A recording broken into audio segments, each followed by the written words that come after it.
तो body demands body talk, ये चीज़ समझ में लो। तो हम स्पिरिचुअलिटी में जब भी रिट्रीट्स करते हैं 5 डेज़ की, उसमें हमारा एक ये मेजर चैप्टर होता है बॉडी टॉक करके। तो उसमें जो भी ऑर्गन सिस्टम्स हमारे वीक हैं उससे बात करवाते हैं। तो पास्ट लाइफ रिग्रेशन में भी यही होता है, एक्चुअली ऑर्गन रिग्रेशन होता है। जो भी आपको डायबिटीज़ है, ब्लड प्रेशर है, आपके हार्ट ब्लॉकेजेस हैं, तो हम उससे बात करवाते करवाते वो कहता है कि मेरा ओरिजिन कब से हुआ, तुमने मुझे निगलेक्ट किया, तब से मुझे तकलीफ़ हुई करके। आपको लगता है कि आपके बॉडी पार्ट्स इंडिपेंडेंट है, लेकिन ये बॉडी पार्ट्स सारे इमोशनली आप पे डिपेंडेंट है, सारे पार्ट्स आपके थॉट पे डिपेंडेंट है। ठीक है, आपको वहाँ पे ऐसा नहीं बार बार ब्लड निकाल के टेस्ट करवानी है, एंटीबायोटिक लेनी है, पेन किलर लेनी है, ये सब चीज़ें फ्रीक्वेंटली ना करें। इससे तो बेटर है थोड़ा शांति से बैठे, अकेले में बैठे और उस ऑर्गन से बात करें, उस पार्ट से बात करें कि भाई क्या हुआ। जैसे हम बच्चे को कैसे पूछते हैं, क्यों रूठ गया, क्यों नाराज़ हो गया, क्यों बात नहीं कर रहा है। Is it right? ये आदत हमें कभी किसी ने नहीं दी। आप देखो, जब न्यू बॉर्न बेबी होते हैं और जब रोते हैं तो माँ थपथपाती है, पूछती है क्या हुआ, पेट खराब हो गया। धीरे धीरे वो बच्चा शांत हो जाता है, क्योंकि यहाँ से वार्मनेस आती है ना, और एक अटेंशन मिलता है कि नहीं। Is it right? वो अटेंशन किसी को भी मिले ना तो आदमी पॉजिटिव एनर्जी ले लेता है करके।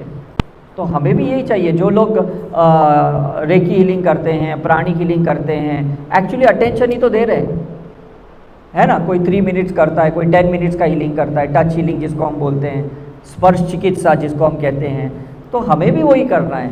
हमें एक्चुअली हाथ रख के गायत्री मंत्र चैंट करो, ओम नमः शिवाय चैंट करो, जो भी आपको लगता है। अगर आपने हीलिंग सीखी है, सिंबल सीखे हैं या एफर्मेशन आते हैं, तो हाथ रखते हुए एफर्मेशंस बोलना है, तो डेफिनेटली वो ठीक हो जाएगा करके।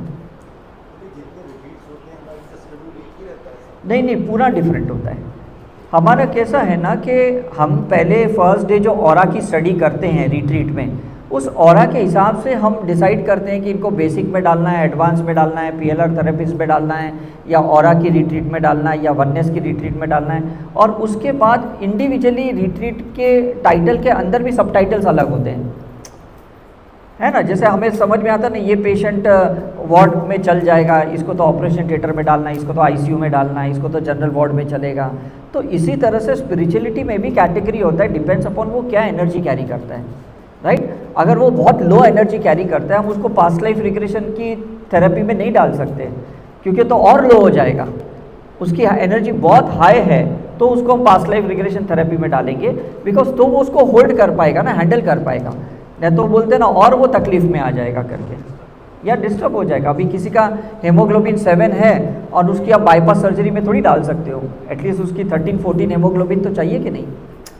तो हमारी भी कैसे है ना, एनर्जी की एक क्राइटेरिया होती है, एलिजिबिलिटी होती है, और उस हिसाब से करेंगे तो बेटर है। काफ़ी लोग जाते हैं स्पिरिचुअल सेंटर्स पे और बोलते हैं अरे हमारी स्पिरिट रिलीज हुई, हम कंट्रोल नहीं कर पाए। काफ़ी लोग बोलते हैं हमारी कुंडलिनी ऊपर आ गई, हम कंट्रोल नहीं कर पाए, है ना, क्योंकि किसी ने इन्वेस्टिगेट करवाया ही नहीं, उसको डायरेक्टली उस थेरेपी में डाल दिया। तो सब लोग कैसे ना ट्रायल मेथड करते हैं, मतलब ब्लाइंड गेम खेलते हैं स्पिरिचुअलिटी में।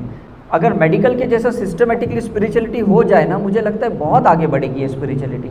ऐसे नहीं सबको हठ योगा में डालो, इसको क्लासिकल योगा में डालो, या डायनेमिक मेडिटेशन में डालो, सबको मत डालो।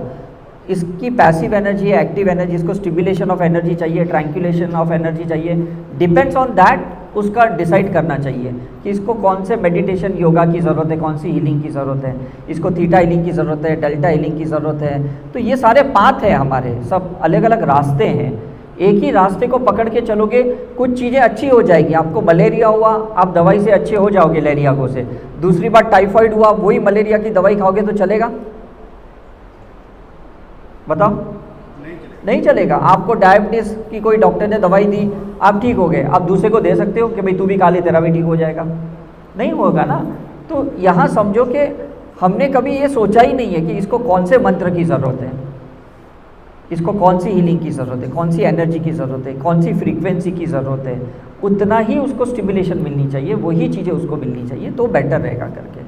ऐसे खेलना नहीं चाहिए कि चलो एक्सपेरिमेंट करते, शायद इससे ठीक हो जाएगा, इससे ठीक हो जाएगा, है कि नहीं। और ये क्या था कि एक टाइम पे जब हम रिलीजियस प्रोसीजर में जाते हैं ना, तो एक कॉमन थियरी होती है। जैसे स्कूल में जाते तो कॉमन सिलेबस होता है कि नहीं सबके लिए, हिस्ट्री, ज्योग्राफी, मैथ, सब कॉमन सिलेबस होता है स्कूल में जाते। कॉलेज में जाते तो बहुत वेरिएशन होती है, आर्ट्स है, कॉमर्स है कि नहीं, अलग अलग साइंस है, अलग होती है करके। तो स्पिरिचुअलिटी में वेरिएशंस बहुत होती है, रिलीजियस में ज़्यादा वेरिएशन नहीं है कि नहीं। मतलब हमारे कोई भी एंसेस्टर चले गए तो हमें कौवे को ही खिलाना है, ऐसा नहीं कि भाई तोते को ढूंढना पड़ेगा, कबूतर को ढूंढना है, ऐसा थोड़ी बोले भाई नानी के लिए कौवे को ढूंढो, दादा के लिए ना कबूतर को ढूंढो, पैरट को ढूंढो, ऐसा थोड़ी बोलते हैं हम। Is it right? तो वो एक डिसिप्लिन है, वो एक रिलीजियस प्रोसीजर है, उसमें कॉमन थियरी चलती है। लेकिन एक टाइम के बाद जब सोल थियरी चलती है, जब सोल एक्सप्लोरेशन चलता है, तब कॉमन थियरी नहीं चलेगी यहाँ पे। Is it clear? 10 लोगों को काल सर्प दोष है तो रिलीजियस थियरी सेम है, नाग पूजा करो, नाग देवता को नमन करो, दैट इज कर्मकांड जिसको हम कहते हैं। लेकिन स्पिरिचुअलिटी पे जब काल सर्प दोष होता है तो अलग अलग हीलिंग की जाती है। किसी को करुण हाइलिंग से ठीक होता है, कोई साइकिक सही से ठीक होता है, कोई पास्ट लाइफ रिग्रेशन से ठीक होता है, कोई नाग देवता से चैनलाइज होकर ठीक होता है कि नहीं, कोई केव्स में जाके ठीक होता है। जैसे अभी हम मावतार बाबा जी केव्स जा रहे हैं तो वो भी एक्चुअली नागराजन ही है, मतलब वो नाग देवता ही हैं जिसको हम कुंडलिनी का देवता मानते हैं करके।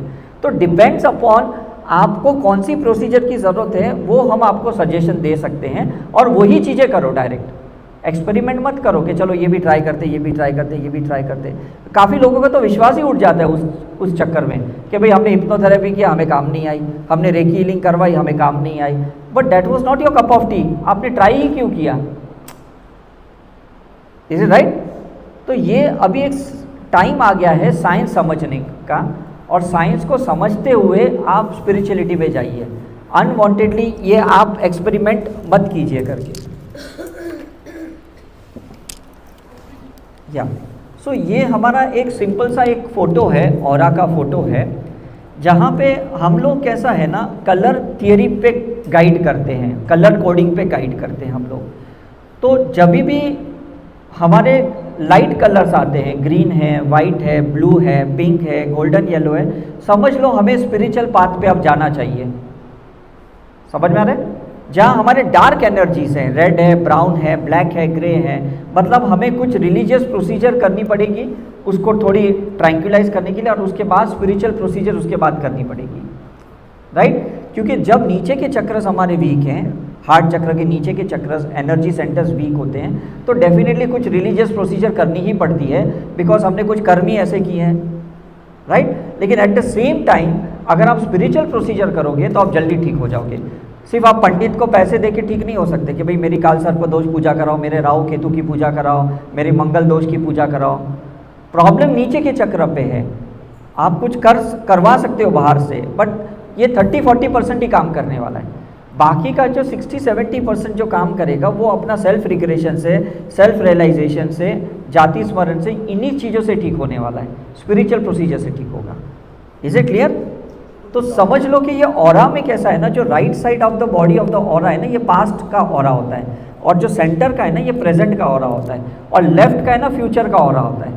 तो हम ये देखते हैं कि पास्ट से आप प्रेजेंट में क्या पैटर्न लेके आए हो, और इस प्रेजेंट की पैटर्न चेंज नहीं करोगे तो फ्यूचर में भी पैटर्न तो वही रहेगी। हम बोलेंगे पहले भी बचपन में बहुत गुस्सा करता था, अब तो इतना बड़ा हो गया और आज भी गुस्सा कर रहे हैं। Is it right?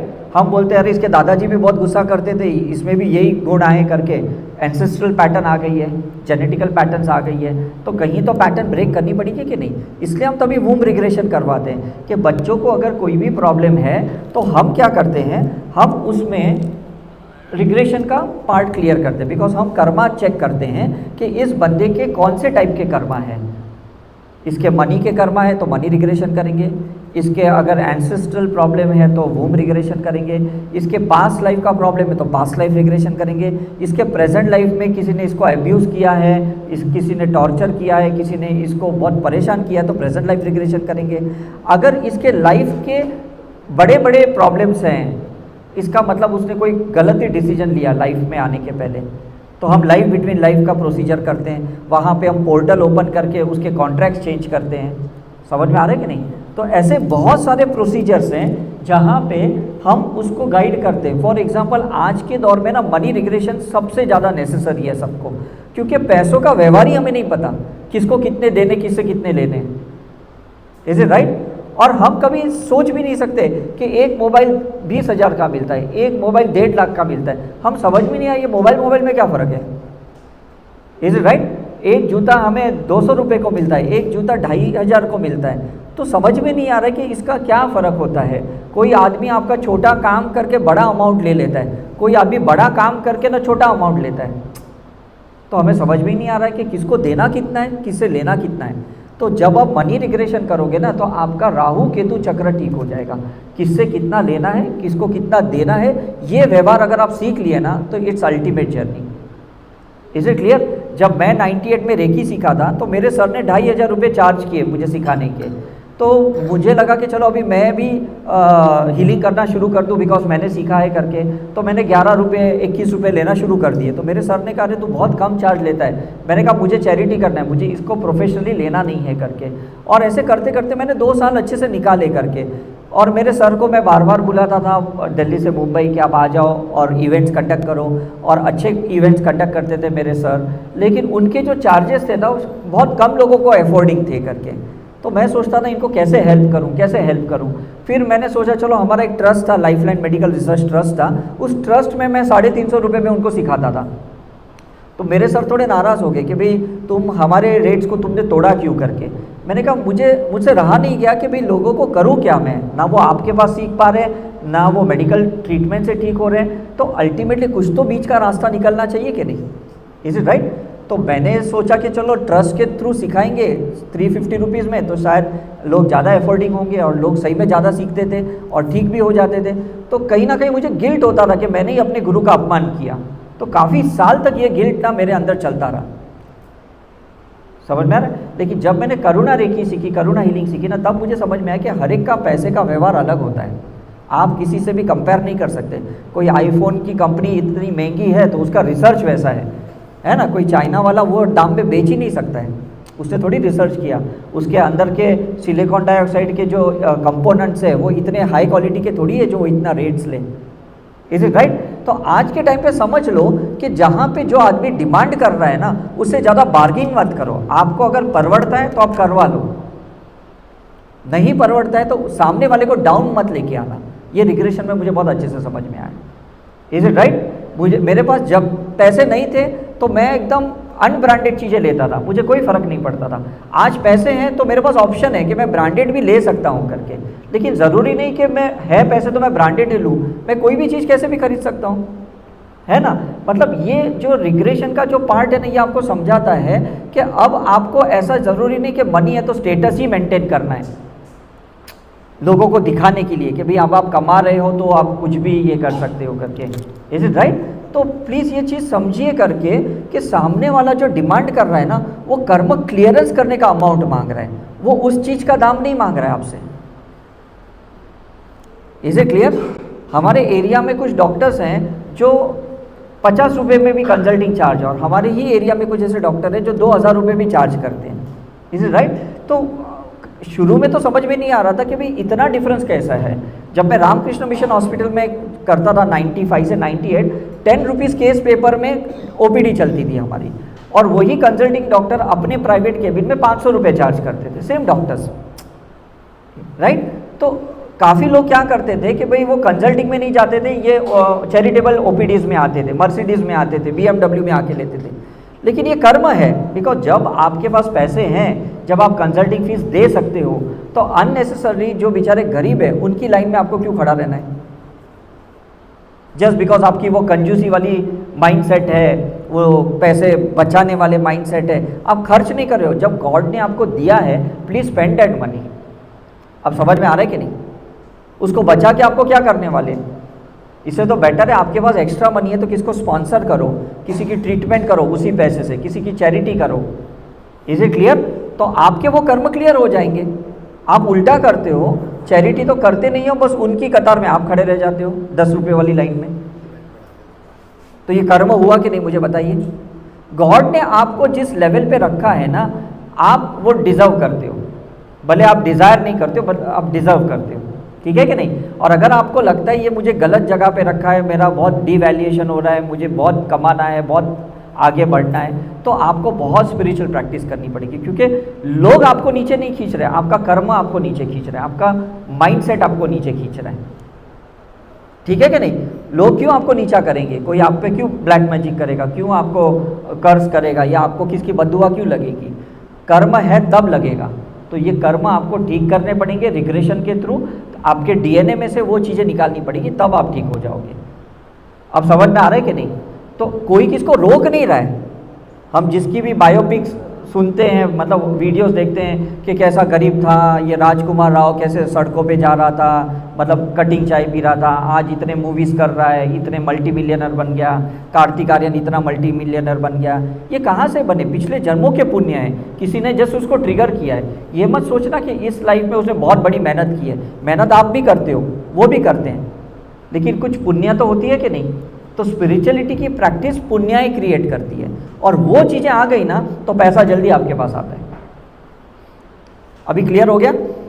अब इतने बड़े बड़े जो स्पिरिचुअल ऑर्गेनाइजेशंस है वो कितने मल्टी मिलियनर्स हैं, है ना? ब्रह्म कुमारी कितने मल्टी मिलियनर, 8,500 सेंटर से ज़्यादा है। आर्ट ऑफ लिविंग के कितने सेंटर्स है, ओशो के कितने सेंटर्स है, सदगुरु की कितनी बड़ी लैंड है, प्रॉपर्टी है, क्योंकि इनके पुण्य ही बहुत है, इन्होंने बहुत लोगों को हेल्प किया है, और उनकी ब्लेसिंग से ये ऑर्गेनाइजेशन खड़ी हुई है।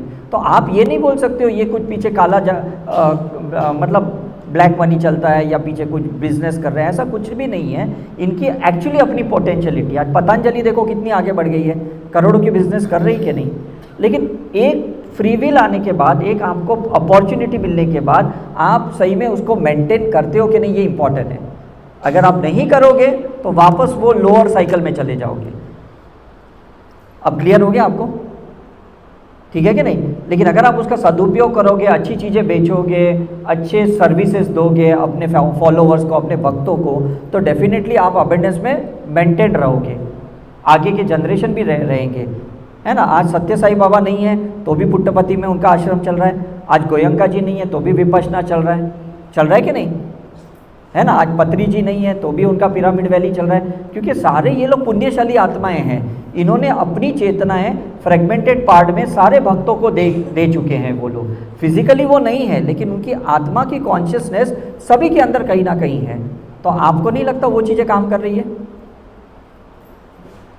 Is it right? तो आपको भी क्या करना है, मरने से पहले इतनी स्पिरिचुअल प्रैक्टिस करो कि आपके बच्चों के अंदर रिलीजियस संस्कार के साथ स्पिरिचुअल संस्कार भी जाने चाहिए। समझ में आ रहा है कि नहीं? सिर्फ ये नहीं बोलना है मैंने तुम्हारे लिए ये प्रॉपर्टी रखी है, ये एफडी रखी है, ये गोल्ड रखा है, ये घर मकान रखा है, सिर्फ ये नहीं बोलना है उनको ये है कि आपने उनके पीछे कितनी पॉजिटिव एनर्जी छोड़ के रखी है, कितनी ब्लेसिंग छोड़ के रखी है, कितनी गुडविल छोड़ के रखी है, जो हमारे पूर्वज करते थे। पता है पूर्वजों के पास कितनी गुडविल होती थी, पैसे नहीं होते थे उनके पास, गुडविल होती थी। वो कहते थे भाई ये मेरा भांजा आने वाला है, इसको तू संभाल लेना, तो लोग संभाल लेते थे, कि गुडविल रहती थी कि नहीं। समझ में आ रहा है कि नहीं? तो हम क्या करते हैं ना, चीज़ों को, ऑब्जेक्ट को पकड़ने की कोशिश करते कि ये फ्यूचर में काम आए, पैसा काम आए, गोल्ड काम आए, एफडी काम आए, प्रॉपर्टी काम आए। हमें फ्यूचर के लिए ब्लेसिंग्स इकट्ठा करनी है, अकाउंट में एनर्जी की ब्लेसिंग करनी है, और वो आपके ऑरा में दिख जाती है कि ऊपर के चक्र अगर आपके एक्टिवेटेड नहीं है तो इसका मतलब आपके पास कोई पुण्य ही नहीं है, और पुण्य नहीं है तो भाग्य नहीं है। सिंपल कॉन्सेप्ट है। अगर आपके ऊपर के चक्रस पॉजिटिव नहीं है, इसका मतलब आपकी चेतना बहुत नीचे के चक्र पे है, आपके अंदर एनिमल इंस्टिंक्ट ज़्यादा है, आपके अंदर राग द्वेष क्रोध मोह माया ज़्यादा है, तो डेफिनेटली फिर आपका फ्यूचर तो वर्स्ट है, आपके बच्चों का तो उससे भी वर्स्ट है। हम देखते हैं ना बड़े बड़े जो मल्टी मिलियनर लोग हैं, उनके बच्चे ड्रग एडिक्टेड होते हैं, आउट ऑफ ट्रैक होते हैं, रेप करते हैं, क्राइम करते हैं। क्यों करते हैं? क्योंकि वो ब्लैक मनी से बच्चे बड़े हुए, वाइट मनी से नहीं हुए बच्चे बड़े। डिफरेंस समझ में आ रहा है आपको? और ये कॉन्सेप्ट तो हमको किससे समझाया नहीं, हमको क्या बोला, ज़्यादा पैसे कमाओ तो आप अपने बच्चों की अच्छी परवरिश कर पाओगे। ज़्यादा पैसे से परवरिश नहीं की जा सकती है, ज़्यादा ब्लेसिंग से अच्छी परवरिश की जा सकती है। ये तो हमें किसने डिफरेंस समझाया ही नहीं। हमें बताया अच्छी डिग्री लो, अच्छा जॉब करो, अच्छे बिजनेस करो, ज़्यादा पैसे कमाओगे तो अच्छे कैम्ब्रिज बोर्ड में जाएंगे, ये बोर्ड में जाएंगे। Is it right? लेकिन ऐसा नहीं होता है। ये सारे बच्चे जो हम लोग 3-4 करोड़ रुपए दे के डॉक्टर्स MBBS बनाते हैं, ये पेशेंट को लूटेंगे कि नहीं, मुझे बताओ। क्योंकि माइंडसेट अपने क्या डाला है, तेरे पीछे कितने पैसे खर्च किए, तेरे पीछे पीछे कितने खर्च किए, वो कैसा इंजीनियर बनेगा, वो कैसा वकील बनेगा, कैसा सीए बनेगा, वो काला धंधा ही करेगा, फिर ब्लैक मनी के साथ ही वो प्ले करेगा, बिकॉज हमने उसका प्रोग्रामिंग ऐसे किया ना। तो हम ये मनी रिग्रेशन में सब वो चीज़ें निकालते हैं जो रॉन्ग बिलीफ है हमारे अंदर। Now is it clear? काफ़ी लोग मुझे पूछ ले कि आजकल हम लोग ऑनलाइन मनी रिग्रेशन क्यों ले रहे हैं, मुझे बोलते हैं सर हमें तो हेल्थ का प्रॉब्लम है, हमें तो रिलेशनशिप का प्रॉब्लम है, आपने मनी रिग्रेशन का क्यों लिंक डाल दिया। मैंने कहा पहले अपने कॉन्सेप्ट ठीक करो जहाँ से आपके 5 एलिमेंट्स एंटर हो रहे हैं अपनी लाइफ में, और वो 6 एलिमेंट के साथ आप अपना गलत ज़िंदगी व्यवहार जी रहे हो करके, ठीक है। तो ये पहला आपको ठीक करना है करके। अब उसके बाद यहाँ पे आप देखो कि हमारी जहाँ पे भी फेमिनिन और मस्कुलिन एनर्जी इम्बैलेंस्ड है ना, वहाँ पे हमें प्रॉब्लम आने ही वाले हैं। भगवान ने सबके अंदर ना एक राइट ब्रेन के अंदर क्रिएटिविटी डाल के रखी हुई है, हमने राइट ब्रेन को शट डाउन करके सिर्फ लेफ्ट ब्रेन से ही हम लोग सब जी रहे हैं। तो क्रिएटिविटी बाहर निकालनी पड़ेगी कि नहीं?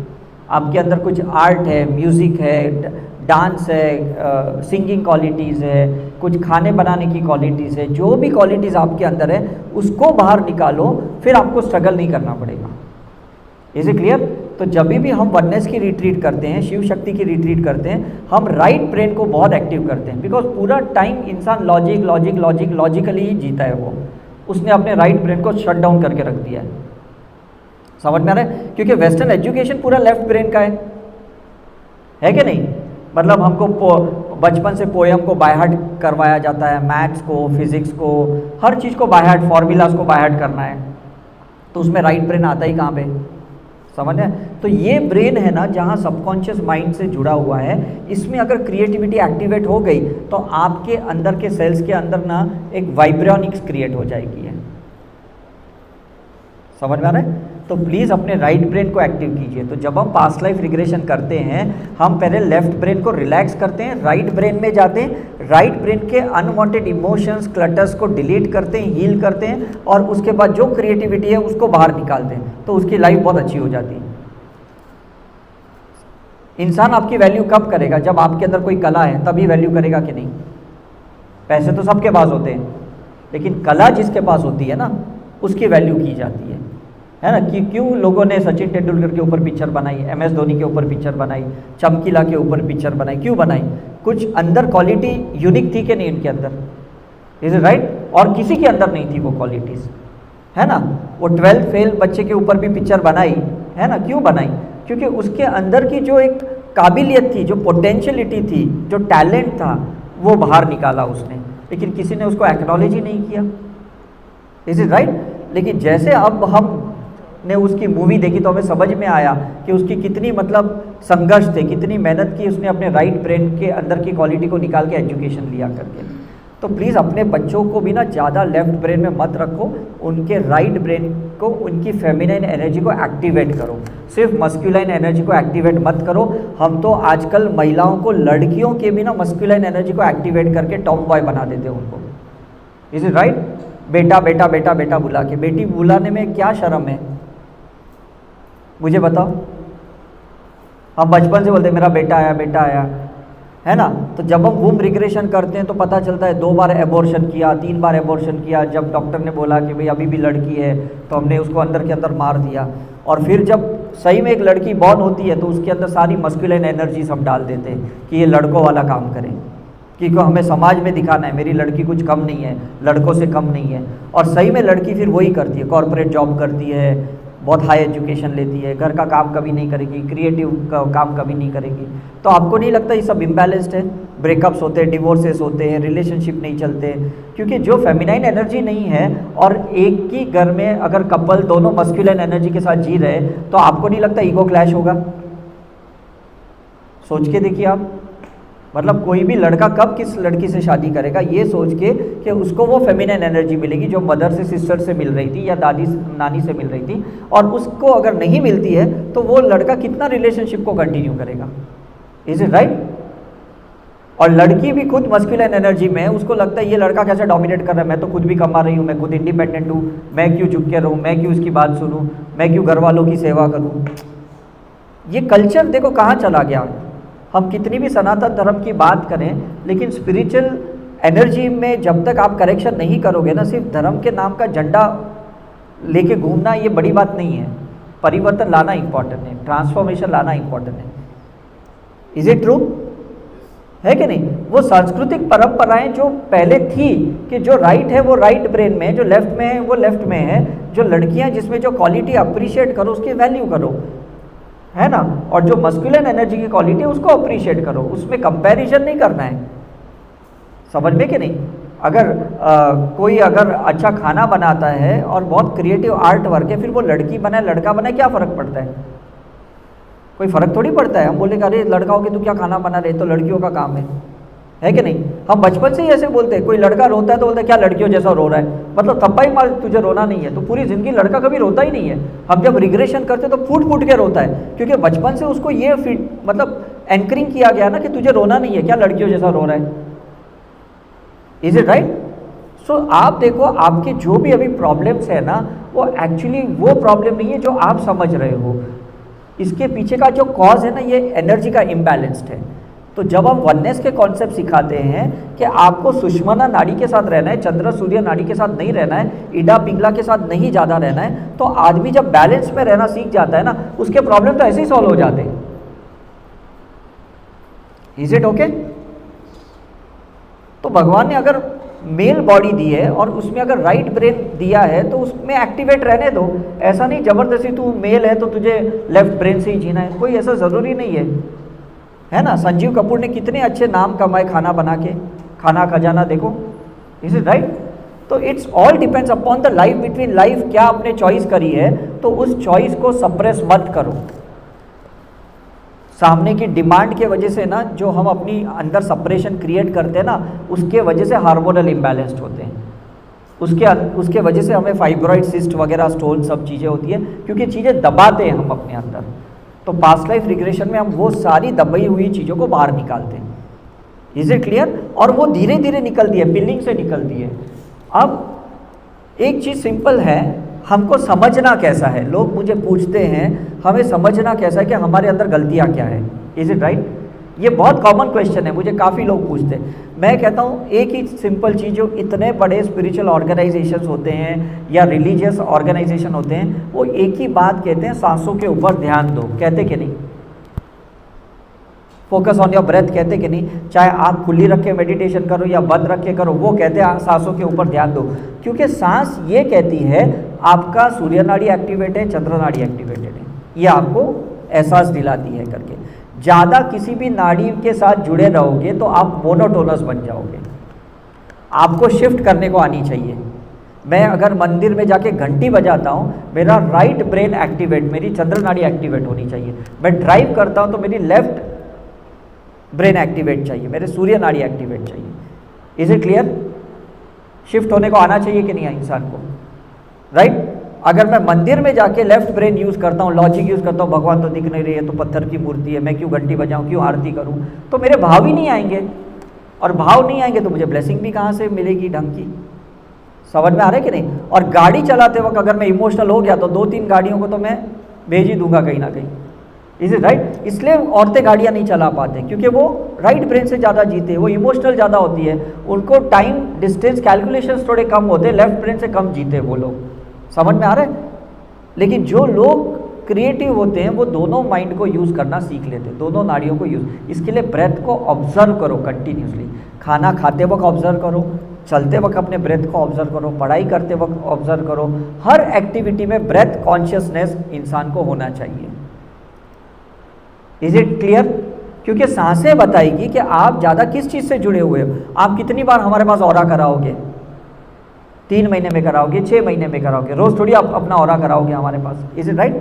तो बेटर क्या है ना, आप अपनी सांसों के साथ सेंसिटाइज्ड हो जाइए, लोगों के साथ सेंसिटाइज मत हो जाइए कि इसके वजह से मुझे गुस्सा आ रहा है, इसके वजह से मुझे डर लगता है, इसके वजह से मुझे इरिटेशन हो रहा है। मतलब आपकी सेंसिटिविटी दूसरों के साथ जुड़ गई है, तो आपकी सांसों के साथ डिसकनेक्शन हो गया कि नहीं आपको? समझ में आ रहा है? तो जितना भी एक्स्ट्रा टाइम मिला, अभी मैं 2 घंटा फ्लाइट में था मुंबई से दिल्ली, मैंने आंखें बंद करके ना सिर्फ सांसों के ऊपर ध्यान दिया। बिकॉज बगल में कौन बैठा है, क्या कर रहा है, मुझे क्या लेना देना है ना। बेस्ट टाइम है कि नहीं खुद के साथ स्पेंड करने का, राइट। तो जितना एक्स्ट्रा टाइम मिलता है, क्यों किसके स्टेटस में जाना, चैट में जाना, किसके फेसबुक पे जाना, इंस्टा पे जाना, क्यों, क्या ज़रूरत है? आप अपने ब्रेथ के साथ कनेक्ट हो जाइए ना। लोगों से कनेक्ट होकर आपको क्या मिलने वाला है? कुछ मिलेगा? कुछ भी तो नहीं मिलेगा। तो प्लीज़ ब्रेथ के साथ ज़्यादा, इसलिए हमें ना ब्रेथ एनकोडिंग करके एक मेडिटेशन सिखाते हैं रिट्रीट में। ब्रेथ एनकोडिंग मेडिटेशन में क्या होता है, जब हम सांसें अंदर लेते हैं ना, तो हम पॉजिटिव एफर्मेशन के साथ लेते हैं या मंत्र के साथ अंदर लेते हैं, और जब हम सांसें छोड़ते हैं, एक्सेल करते हैं ना, ये सोचते हैं मेरा डर निकल गया, मेरा गुस्सा निकल गया, मेरी चर्बी निकल गई, मेरा एसिड निकल गया, मेरा गैस निकल गया, मेरी ईर्ष्या निकल गई, मेरा ईगो निकल गया। हम ऐसे बोलते हैं, एक्सेल करते ना, सही में वो निकल जाता है। शुरू में आपको फेक लगेगा, लेकिन अगर आप 21 टाइम्स ना ऐसे ब्रेथ करोगे ना, ब्रेथ एनकोडिंग के साथ 24 आवर्स ना, ये ऐसे ही आपकी सांसें चलेगी, क्योंकि माइंड में प्रोग्रामिंग हो गया कि नहीं? आप मुझे बताइए, इजी है कि नहीं, मुझे बताइए। तो एक बॉडी टच आपने सीख लिया, बॉडी टॉक आपने सीख लिया, आज ब्रेथ एनकोडिंग आपने सीख लिया। कितनी सिंपल प्रोसीजर्स है जो जिसके लिए आपको कोई गुरु की ज़रूरत नहीं है, कोई बड़े मतलब हाई एनर्जी की ज़रूरत नहीं, हाई वोल्टेज की ज़रूरत नहीं है, किसी को आपको मॉनिटर करने की भी ज़रूरत नहीं है। बस ये सहजता के साथ अपने लाइफ में उतार दो इसको, ठीक है कि नहीं? अगर कमर में दर्द है तो कमर के साथ बात करो, तो वो बताएगी भाई आपने कब है ना बॉडी का इम्बैलेंस तरीके से, मतलब हम ऐसे बैठते हैं तो डेफिनेटली हमारी कमर दर्द देने वाली है कि नहीं?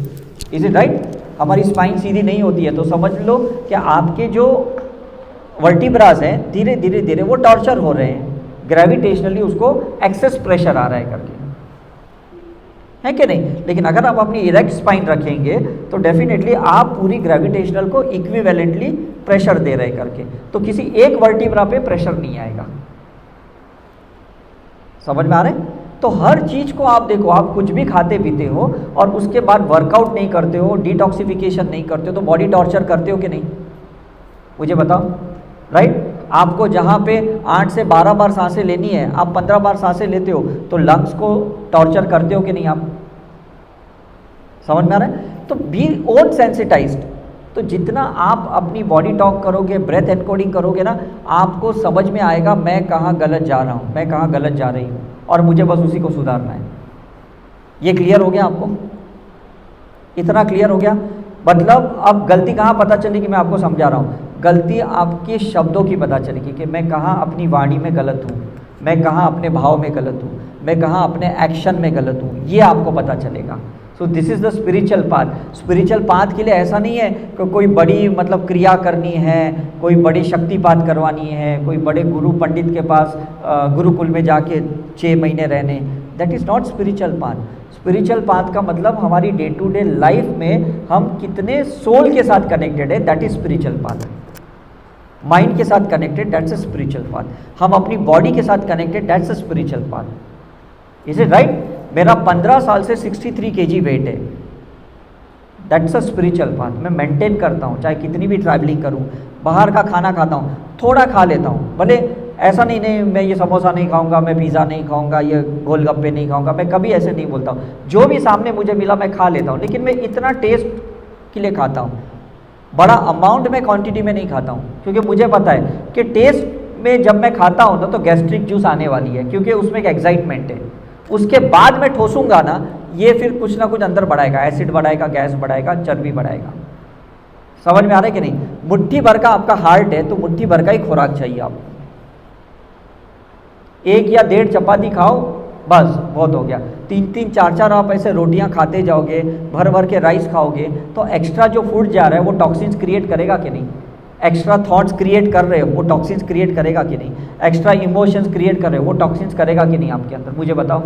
तो जो चीज़ें आप एक्सेसिवली अंदर क्रिएट कर रहे हो, तो वो आप सोचो आप भर कहाँ रहे हो? कहाँ भर रहे हो? शरीर में ही तो भर रहे हो कि नहीं? Is it right? अब इसके लिए एक सिंपल मैं आपको दूसरा एक सॉल्यूशन देता हूँ। एक तो मैंने आपको ब्रेथ का सॉल्यूशन दिया, ये क्लियर हो गया आपको? सांसों के ऊपर ज़्यादा ध्यान देना है, थोड़ा भी ध्यान भटक जाए ना विचारों में, वापस सांसों पे ध्यान देना है।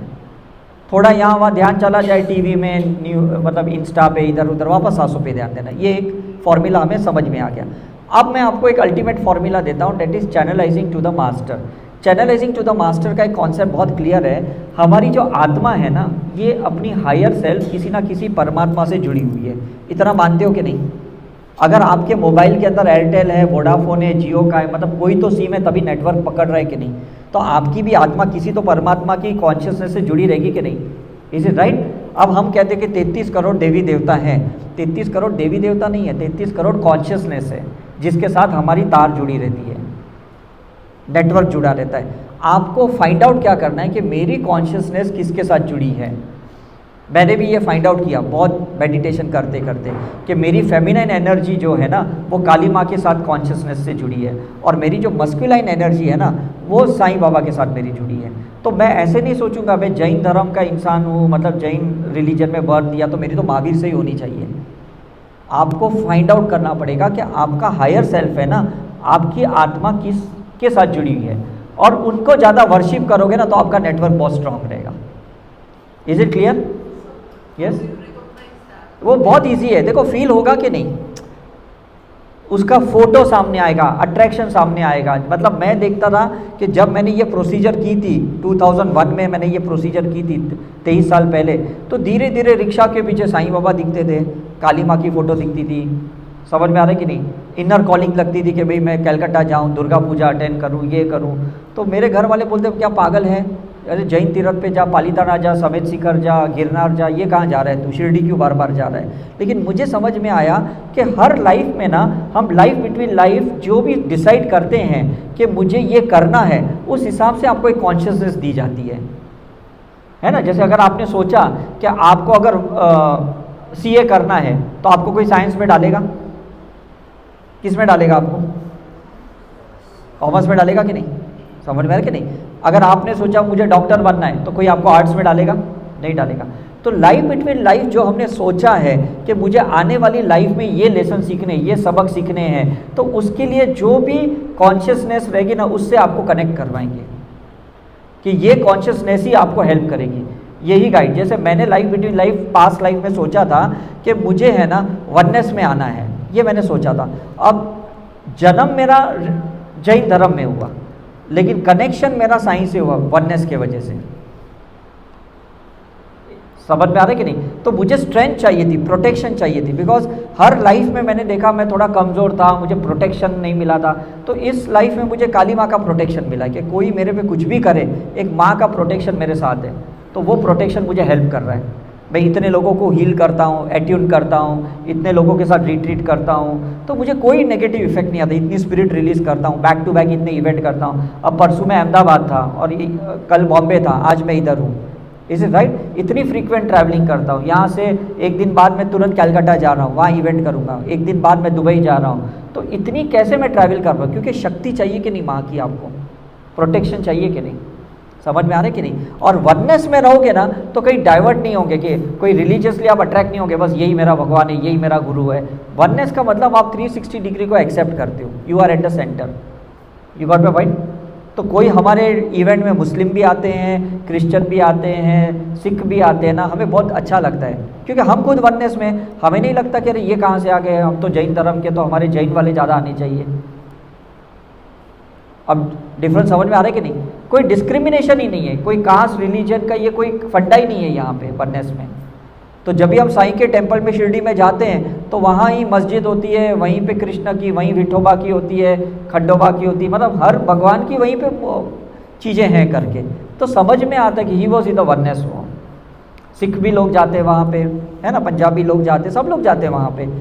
तो दैट इज़ द थिंग कि आपको भी अल्टीमेट स्पिरिचुअलिटी में डेस्टिनी यही डालना होगा कि मैं वननेस में आ गया हूँ करके। इसमें आप कोई अपने भगवान का अपमान नहीं कर रहे हो, भले आप कनेक्शन जो जिससे भी हो, आप चैनल जिससे भी हो, doesn't matter, but ultimately you can put in your mind कि मुझे वननेस में रहना है।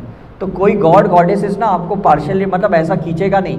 अगर आप राम की भी भक्ति करते हो तो भी वननेस में रह सकते हो, जीसस की भक्ति करते हो तो भी वननेस में रह सकते हो, क्योंकि वो भी एक ही लाइट के सोर्स से आए कि नहीं। समझ में आ रहा है कि नहीं? तो यही मैं कह रहा हूँ आपको कि आपको डालना क्या है आपके डेस्टिनी में कि मुझे वननेस में रहना है। तो आपकी सूर्य नाड़ी चंद्र नाड़ी बैलेंस रहेगी, आप मेल फीमेल का, जेंडर का कोई डिस्क्रिमिनेशन नहीं करोगे, अमीर गरीब का नहीं करोगे, इज इट राइट? ये जॉब कर रहा है, ये बिजनेस कर रहा है, इसका डिस्क्रिमिनेशन नहीं करोगे, ये पढ़ा लिखा है, ये अनपढ़ है, ये नहीं करोगे, ये मतलब रास्ते पे रह रहा है, वो बंगले में रह रहा है, ये भी आपको कोई फ़र्क नहीं पड़ेगा। That is the oneness concept. Is it clear? आपके अंदर बीमारियां जो है, आपकी लाइफ में जो प्रॉब्लम है ना, वो आपको इस डेस्टिनी पे लाना चाहते हैं, लेकिन आप अपने प्रॉब्लम को पकड़ के बैठे हो, मुझे प्रॉब्लम सॉल्व करना है। प्रॉब्लम सॉल्व नहीं करना है, प्रॉब्लम के पीछे जो कॉज है ना उसको सॉल्व करना है, जो कारण है उसको निकालना है।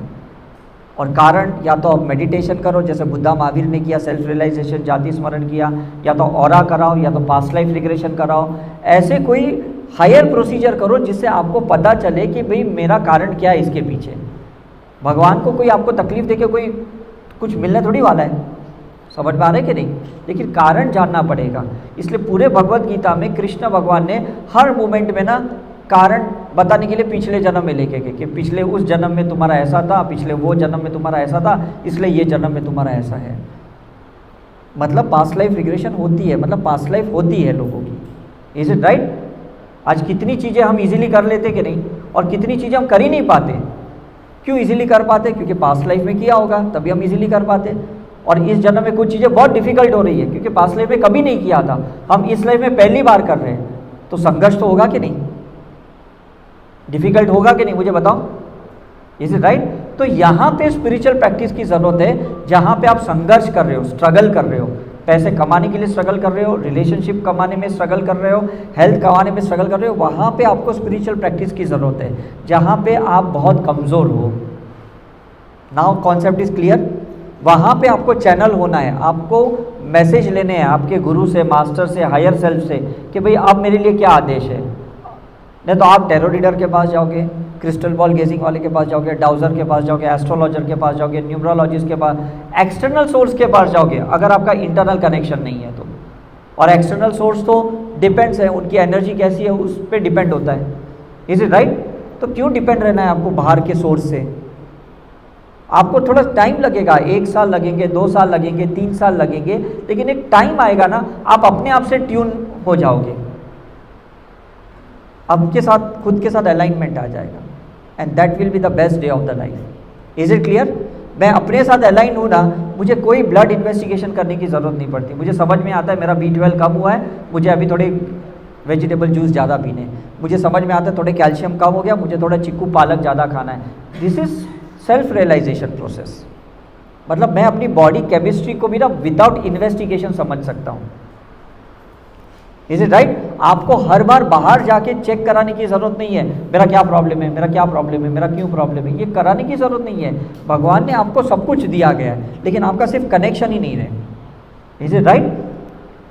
तो जो भी आपको अंदर से लगता है मुझे ये मेडिटेशन करना है, आप बेफिक्र से करो। मुझे ये ऑर्गेनाइजेशन में जाना है, आप चले जाओ। आप ये मत सोचो कि मैं उधर क्यों जाऊँ, मेरे तो फैमिली में कोई नहीं गया और लोग क्या पागल बोलेंगे, यहाँ तो कोई जाता है क्या। आपके अंदर का जो हार्ट आपको आंसर दे रहा है ना, वो सोल का आंसर है, हार्ट पे डाउट मत करो। समझ में आ रहा है? जो भी आपको अंदर से लग रहा है, लोगों के लिए वियर्ड रहेगा because it's your soul journey, that's your spiritual path. आप कंपेयर नहीं कर सकते, मेरे पेरेंट्स नहीं गए मैं जाऊंगा तो कैसा लगेगा, है ना, मेरा पार्टनर नहीं, मेरा लाइफ पार्टनर नहीं गया मैं जाऊंगा तो कैसा लगेगा करके। It's your journey. समझ में आ रहा है? तो प्लीज़ मूव कीजिए वहाँ पे जहाँ पे अंदर से आपको लगता है कि ये चीज़ें मेरे लिए बहुत ज़रूरी है करके, राइट। और ये चीज़ें कब होगी ना, जब आपका डीप चैनलाइजिंग होगा, जब आपकी बॉडी आउट ऑफ बॉडी जाने के लायक हो जाएगी।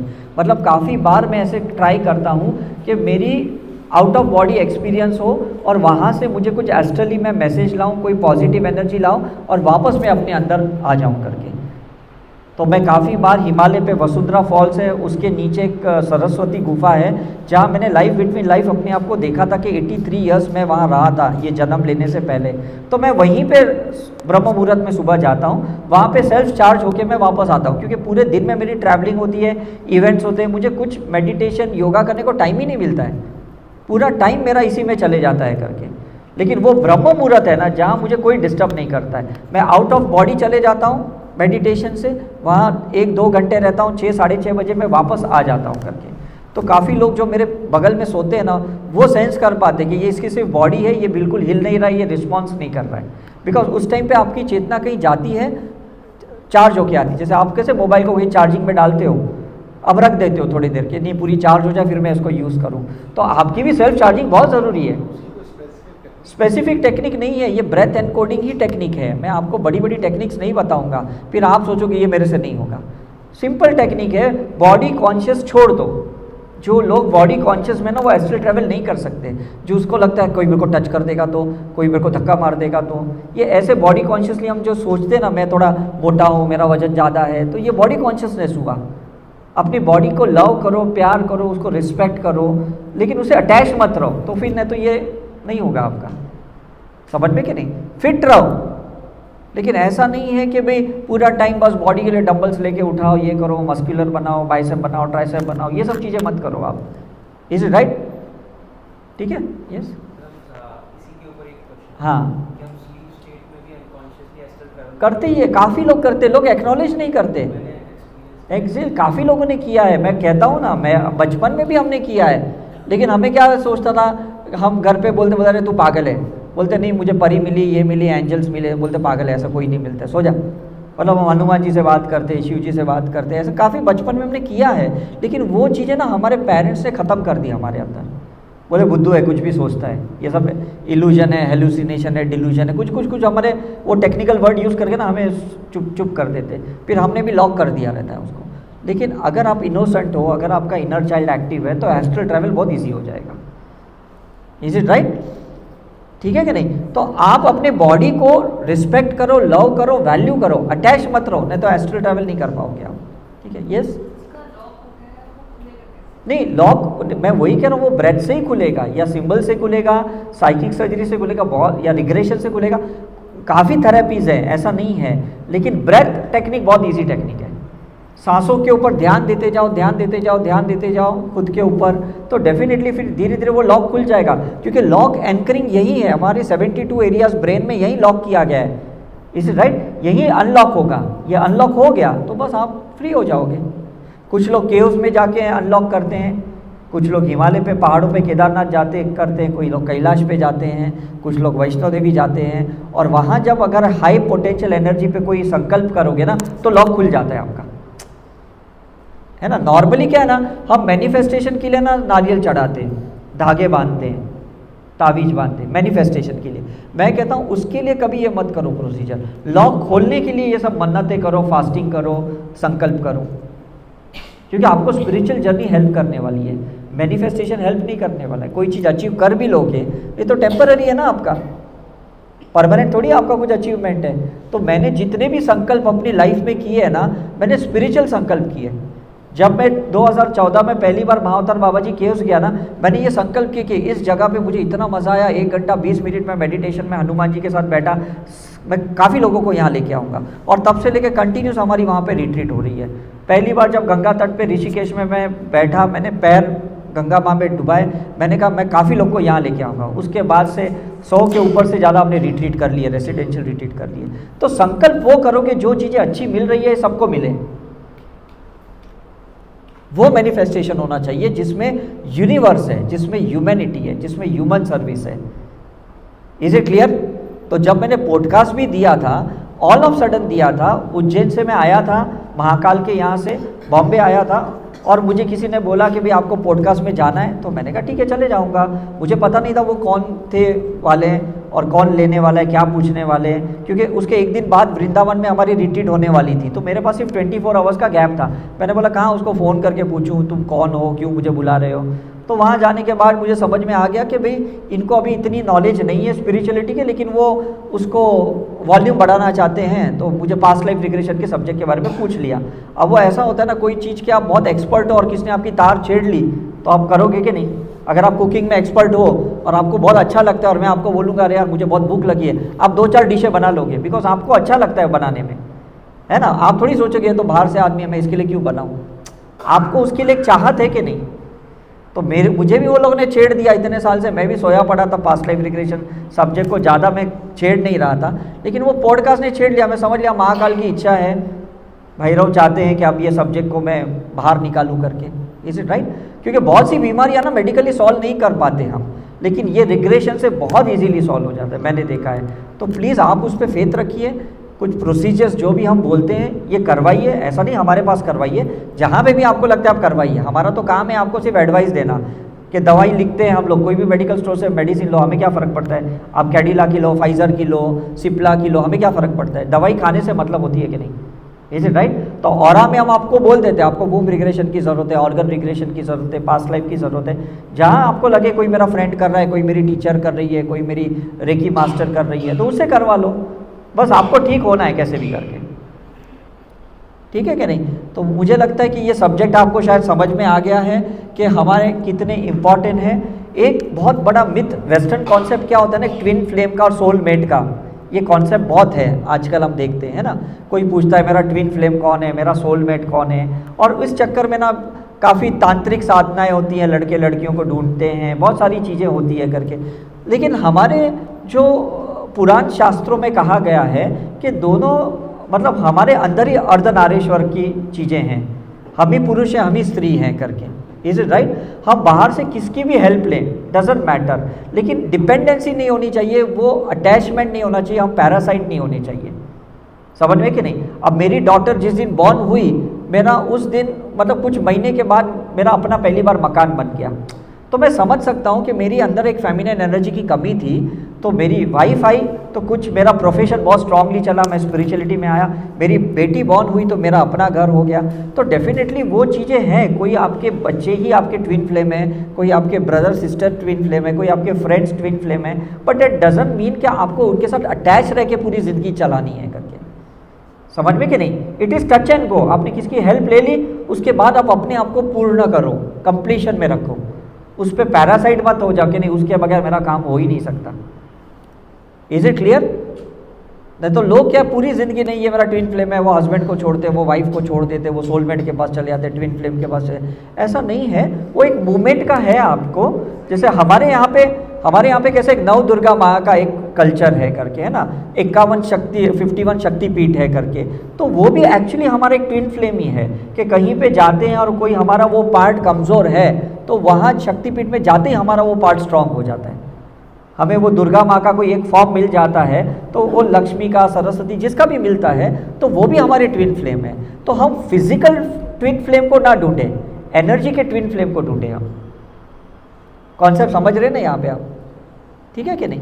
ओके, नहीं रिमूव रिग्रेशन से करते हैं हम लोग क्या करते हैं ना, जब भी हम रिग्रेशन करते हैं ना, तो हम बेसिकली क्या है कि उसका जो मिसिंग पार्ट है, मस्कुलाइन फेमिनाइन पार्ट, जो भी अदर पार्ट मिसिंग है ना, हम है ना चैनलाइजिंग करके उसको कंप्लीट करते हैं, क्योंकि आपके हायर सेल्फ को पता है कि इसके अंदर क्या कमज़ोरी है, उस पार्ट को वो ले लेते हैं और वो कंप्लीट हो जाता है करके।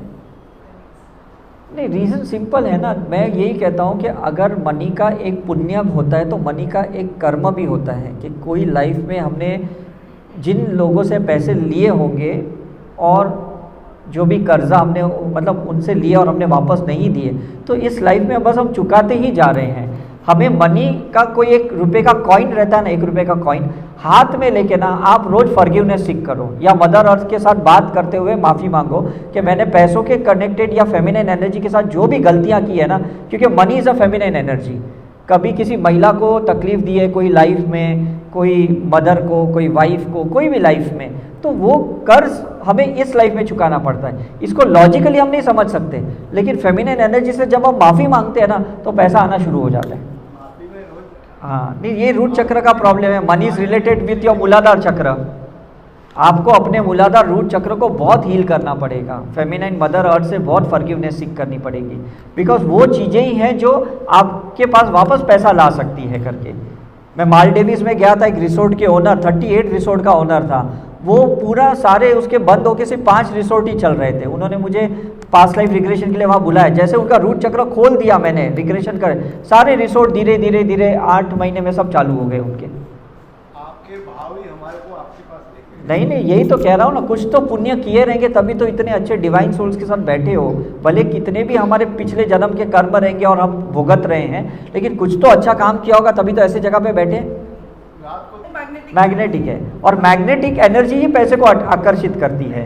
और सारे वेस्टर्न जो माइंड पावर सिखाते हैं, जो NLP सिखाते हैं ना, वो मैग्नेटिक सिखाते हैं कि कैसे भी करके भाई क्लाइंट को शीशे में उतारो, कॉर्पोरेट लेवल के अपना टारगेट पूरा करो, इज इट राइट। लेकिन ये सब मैनिपुलेशन है, फिर हम मनी को कर्मा क्रिएट करते हैं, फिर एक टाइम पे ऐसी सिचुएशन आ जाती है। इसलिए मैं तो कहता हूँ कि अभी तो कुछ दिन तक तो मदर अर्थ से फॉरगिवनेस करो, और जो भी पैसा 1 रुपया 10 रुपया आपके हाथ में लेके उसको बायो सेंसरली ना 5 एलिमेंट से फॉरगिवनेस करो, तब 6 एलिमेंट आपके पास आएगा कि मैंने कोई भी एलिमेंट के साथ कुछ गलती छेड़छानी की है जिसके वजह से ये 6 एलिमेंट मेरे पास नहीं आ रहा, तो फिर आपका क्लियर हो जाएगा। 21 डेज करके देखो, मैं आपको गारंटी देता हूँ आपके पास इतना पैसा आ जाएगा कि एटलीस्ट आप रिट्रीट में आ पाओगे। समझ में आ रहा है? हम लोग सिटीज़ में नहीं करते, हम बॉम्बे में भी नहीं करते, हमें है ना बहुत एक जैसे हम वृंदावन करते हैं, है ना, बिकॉज हमें ऐसी जगह चाहिए जहाँ ऊपर वाली की कुदरत की नैसर्गिक एनर्जीज हो। बॉम्बे में भी नहीं करते इतने साल से हम, बैंगलोर में करते हैं, लेकिन मैं तो बहुत कम जाता हूँ बैंगलोर में, बिकॉज फिर या तो जैसे अभी हमने पौंडीचेरी किया, तिरुवन्नमलाई वहाँ पे किया, ऐसे जगह पे जाते हैं जहाँ पे आप लोगों को ना ट्रांसफॉर्मेशन ईजी हो, क्योंकि आपको रिजल्ट चाहिए। रिजल्ट आपको सिटीज़ में नहीं मिलती है, रिजल्ट वहाँ मिलेगी जहाँ पे नेचर है आपके साथ। नहीं पॉसिबल क्यों नहीं है? जैसे आजकल जो IT इंजीनियर्स हैं ना, इनको अगर आप अपना एक ईमेल ID दे दो, है ना, पासवर्ड दे दो, ये बता देंगे भाई आपका अकाउंट कब खुला था, आपने कौन से कितने ईमेल किसको किए हैं, क्या अटैचमेंट आपने भेजे हैं, क्या भेजे, आपका फ़ोटो गैलरी, ये वो कॉन्टैक्ट डिटेल सब निकालेंगे। हम बोलेंगे ना हमने तो 2 ही चीज़ इसको दी है, क्योंकि ये चीज़ें ना आकाशिक रिकॉर्ड में सब कुछ है, आपके DNA में सब कुछ है, सिर्फ अंदर जाने वाला ऊपर जाने वाला चाहिए, या तो अंदर जाने वाला DNA में चाहिए या तो ऊपर जाने वाला चाहिए। नहीं डीपली नहीं है, उसके लिए ना डेल्टा हीलिंग की ज़रूरत है। जो हम करुणा कर्म सोल DNA हीलिंग सिखाते हैं ना, वो डेल्टा लेवल की है। मैंने भी वो सिंपल कॉन्सेप्ट सीखा और वही प्रैक्टिस करते करते मैंने उसको रीएक्टिवेट किया। कोई बड़ा साधना वगैरह मैंने ऐसी कोई की नहीं है करके, और आप में से कोई भी सीख के कर सकता है, उसको कोई बड़ा ये नहीं है। 5 लाख लोगों ने सीखा है अब तक, और आराम से करते लोग अपनी प्रैक्टिस अच्छे से कर लेते हैं। अभी भी अहमदाबाद में हमारे 61 मेंबर्स थे और हर एक का हमने पास्ट लाइफ रिग्रेशन किया, बहुत अच्छे से चले गए, बिकॉज जो थेरेपिस्ट थे वो हमारे ही तैयार किए हुए थेरेपिस्ट थे, और वही अपने पार्टिसिपेंट स्टूडेंट्स को वो लेके गए करके। नहीं था, लेकिन हम लोग कैसे है ना, कोई चीज़ को इमोशनली नहीं लेते ना, तो वो पास्ट लाइफ में आता ही नहीं है। जैसे हम 3 घंटे की पिक्चर देखते हैं और 3 घंटे में हम 2-3 चीज़ों को एकदम अंदर ले लेते हैं, डांस लेते हैं या कोई एक्शन सीन या कोई डायलॉग। बाहर आके कोई पूछेगा कि भाई 3 घंटा क्या था, तो आप 2-3 सीन के बारे में ही बताओगे, बिकॉज बाकी चीज़ों को तो आपने लाइटली लिया, तो वो चीज़ें क्यों बताओगे आप? हाँ, बस वही चीज़ें दिखी जो आपने भक्ति की थी, जो शिव जी से कनेक्शन था। बाकी तो आपको पता है ये लाइव ड्रामा है, उसको सीरियसली लेके मैं करूँगा भी क्या, है ना। जब हम इवॉल्व रहते हैं ना, तो पहले उसको फिल्टर कर देते हैं। हाँ ठीक है चलो ये हो गया। लोगों के छोटे मोटे एक्सीडेंट्स भी होते हैं ना, लोग आजकल वो भी दिमाग में नहीं लेते, जाते हैं इंश्योरेंस में क्लेम करते, रिपेयरिंग करके आ जाते हैं करके, बड़ा हंगामा नहीं करते। नहीं, वो अचीव इसलिए करते ना क्योंकि वो ट्रांसेंडेंटल सोल होते हैं, वो उनकी कॉन्शियसनेस यहाँ पे आई होती है। तो यहाँ से लेके यहाँ जो इनफाइनाइट सोल लेवल की जर्नी होती है ना, उसमें ये चीज़ें बहुत ईजीली हो जाती है करके। तो हमें तो सिर्फ इतनी इंटेंशन डालनी है कि बस हमारी कॉन्शियसनेस जल्दी से जल्दी शस्त्रार चक्र पे आ जाए। ज़्यादा कोई टेक्निकल प्रोसीजर पे ना आपको इंटेंशन नहीं डालना चाहिए कि मुझे ये करना है, मुझे वो करना है, ये करना है, तो वो चीज़ें ना आपको उलझा देगी उस चीज़ों में, समझ में कि नहीं। वो वैसा टारगेट नहीं रखना है आपको।